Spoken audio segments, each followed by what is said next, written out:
बेटा मैंने देखा हमारे पास क्वेश्चन में दो रेखाएं दे रखी हैं, एक R1 same as it is एक R2, दो रेखाएं दे रखी हैं। तो दोनों को लिख लेंगे सबसे पहले सोल्यूशन में कि दिया हुआ क्या है। दिया है, जो दे रखा है उसको नोट डाउन करेंगे। दिया है R1 vector is equal to i cap plus 2j cap minus 4k cap plus में lambda 2i cap plus 3j cap plus 6k cap. बेटा ये एक आपके पास एक इक्वेशन दे रखी है, रेखा की समीकरण दी हुई है, जिसे हम मान लेते हैं समीकरण 1। तथा दूसरी समीकरण हमारे पास क्या दी हुई है, vector R2 is equal to दे रखा है बेटा 3i cap plus 3j cap minus 5k cap. इसके साथ कांस्टेंट दिया हुआ है म्यू इनटू में 2i cap plus 3j cap plus 6k cap, और ये समीकरण हमारी क्या हो जाएगी 2। बेटा अगर हमारे पास वेक्टर फॉर्म में सदिश रूप में दो रेखाओं के समीकरण दिए हुए हैं और हमसे ये कहा जाए कि उन दोनों रेखाओं के बीच में कोण ज्ञात करिए, तो उसके लिए बेटा फॉर्मूला होता है थीटा बराबर cos inverse b1 vector dot b2 vector upon mod b1 mod b2। Clear रहेगा क्या फॉर्मूला होता है? सबसे पहले फॉर्मूला डिस्कस कर लेते हैं। क्या होता है? Theta is equal to cos inverse b1 dot b2 दोनों के वेक्टर्स अपॉन मॉड b1 और साथ में मॉड b2। ये हमारे पास फॉर्मूला होता है। क्लियर रहेगा? तो जैसा कि हमने फॉर्मूले में देखा, ये हमारे पास फॉर्मूला दिया हुआ है। हमारे पास फॉर्मूला दे रखा है theta is equal to cos inverse mod में b1 डॉट b2 और होल अपॉन में दे रखा है मॉड b1 मॉड b2। तो बेटा कुल मिला के हमें क्वेश्चन से क्या करना है, b1 और b2 इन दोनों का डॉट प्रोडक्ट निकालना है, साथ में इन्हीं दोनों का अलग अलग मॉड निकालना है और दोनों को डिवाइड कर देना है। तो हमारे पास दोनों के बीच में कोण का मान निकल के आ जाएगा। क्लियरली? तो सबसे पहले हम फाइंड करेंगे क्या, b1 और b2। b1 और b2 फाइंड करने के लिए हम क्या करेंगे, समीकरण 1 और समीकरण 2 को रेखा के व्यापक रूप से तुलना कर लेंगे। क्या करेंगे? व्यापक रूप की तुलना कर लेंगे, जिससे हमें b1 और b2 के मान मिल जाएंगे और फिर क्वेश्चन को हम इजीली सॉल्व करेंगे। क्लियर रहेगा? तो हम सबसे पहला काम क्या करेंगे, लिखेंगे समीकरण 1 व 2 की क्रमशः R1 vector is equal to A1 vector plus में बेटा लैम्डा B1 वेक्टर तथा R2 vector is equal to A2 vector plus mu B2 vector से तुलना करने पर सबसे पहला काम क्या किया मैंने बेटा, समीकरण 1 और 2, ये जो समीकरण 1 और 2 दे रखी हैं, इन दोनों को मैंने क्या किया, R1 वेक्टर यानी कि रेखा के व्यापक रूप से तुलना कर लिया। जब बेटा रेखा के व्यापक रूप से तुलना करेंगे तो हमारे पास क्या हो जाएगा, हमारे पास तुलना करेंगे तो बेटा जब R1 की तुलना समीकरण 1 से होगी तो मैंने देखा यहाँ लैम्डा के इंटू में क्या है b1 और यहाँ लैम्डा के इंटू में ये वेक्टर दे रखा है, इसका मतलब तुलना करेंगे तो b1 का ये मान आ जाएगा और जो R1 के साथ वेक्टर लगा हुआ है ये A1 का मान हो जाएगा। दोनों मान एक साथ लिखेंगे तो बेटा हमारे पास तुलना करके A1 का मान जो निकल के आएगा, A1 वेक्टर ये आ जाएगा हमारे पास i कैप प्लस में 2j cap minus 4k cap, एक मान आ गया। दूसरी चीज A2 वेक्टर हमारे पास क्या आ जाएगा, A2 वेक्टर ये तुलना हो जाएगी समीकरण 2 की और ये आ जाएगा हमारे पास 3i कैप प्लस में 3j कैप माइनस में 5k कैप। क्लियर रहेगा?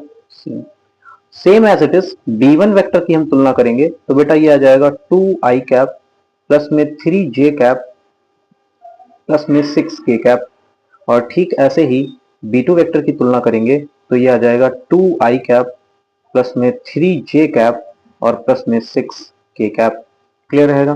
तो बेटा हमने एक चीज देखी कि जब मैंने समीकरण 1 और समीकरण 2 की तुलना की तो R1 और R2 से तुलना करने पर A1 vector, A2 vector, B1 vector, B2 vector हमें क्या कहते हैं, 4 वैल्यूज मिली।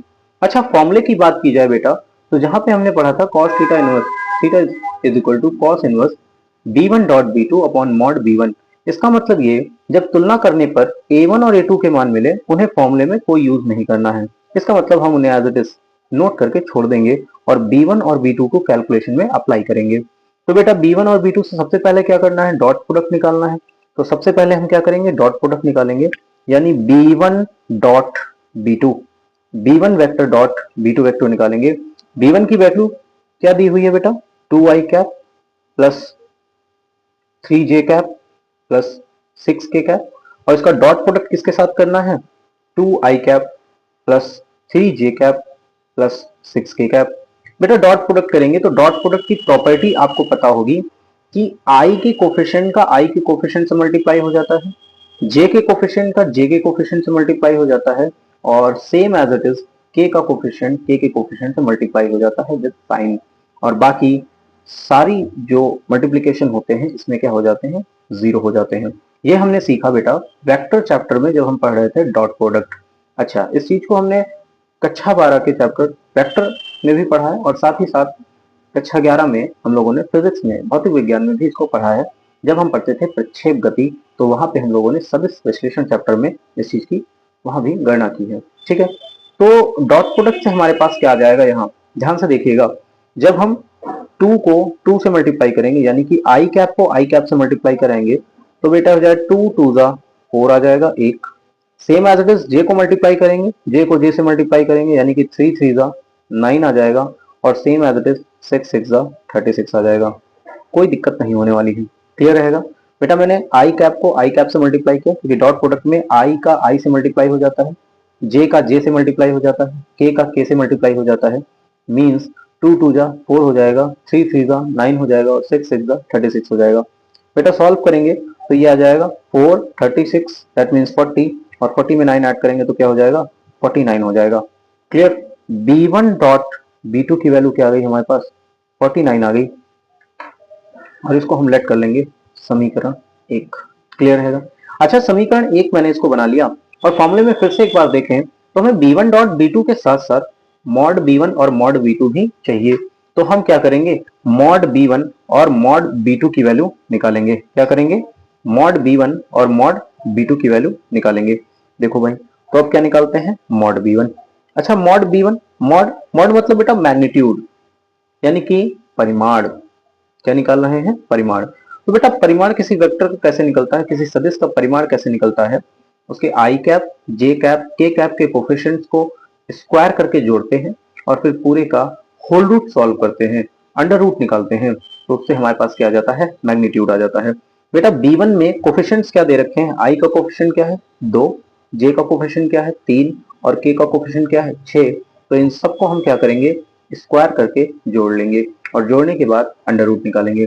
यानी कि फॉर्मूला आपका यहाँ से कुल मिला के ये बनता है अंडर रूट x1 का स्क्वायर प्लस y1 का स्क्वायर प्लस z1 का स्क्वायर।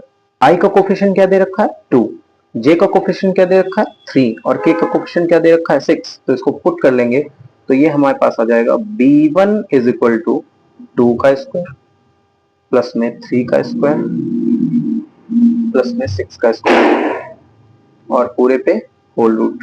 क्लियर रहेगा। 2 का स्क्वायर बेटा 4 होता है, 3 का स्क्वायर 9, और 6 का स्क्वायर 36 होता है।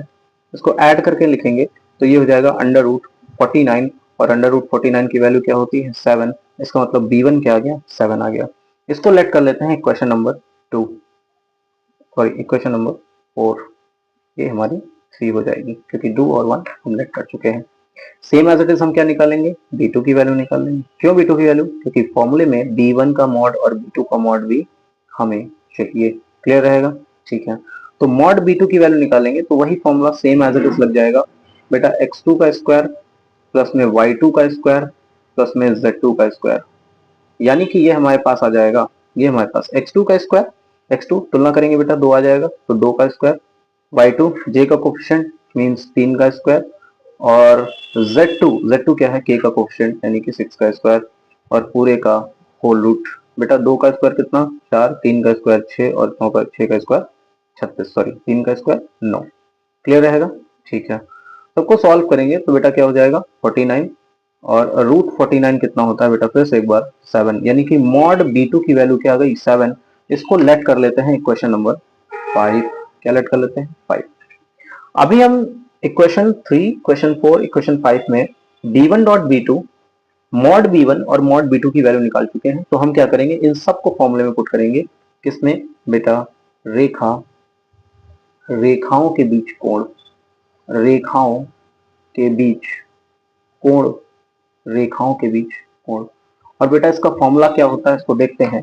रेखाओं के बीच का कोण जो होता है उसकी वैल्यू मैंने आपको स्टार्टिंग में ही मेंशन करके बता दी थी। इसकी वैल्यू क्या होती है, इसकी वैल्यू होती है, इसका फॉर्मूला होता है बेटा theta is equal to cos inverse b1 dot b2 और होल अपॉन में mod b1 mod b2। Clear रहेगा?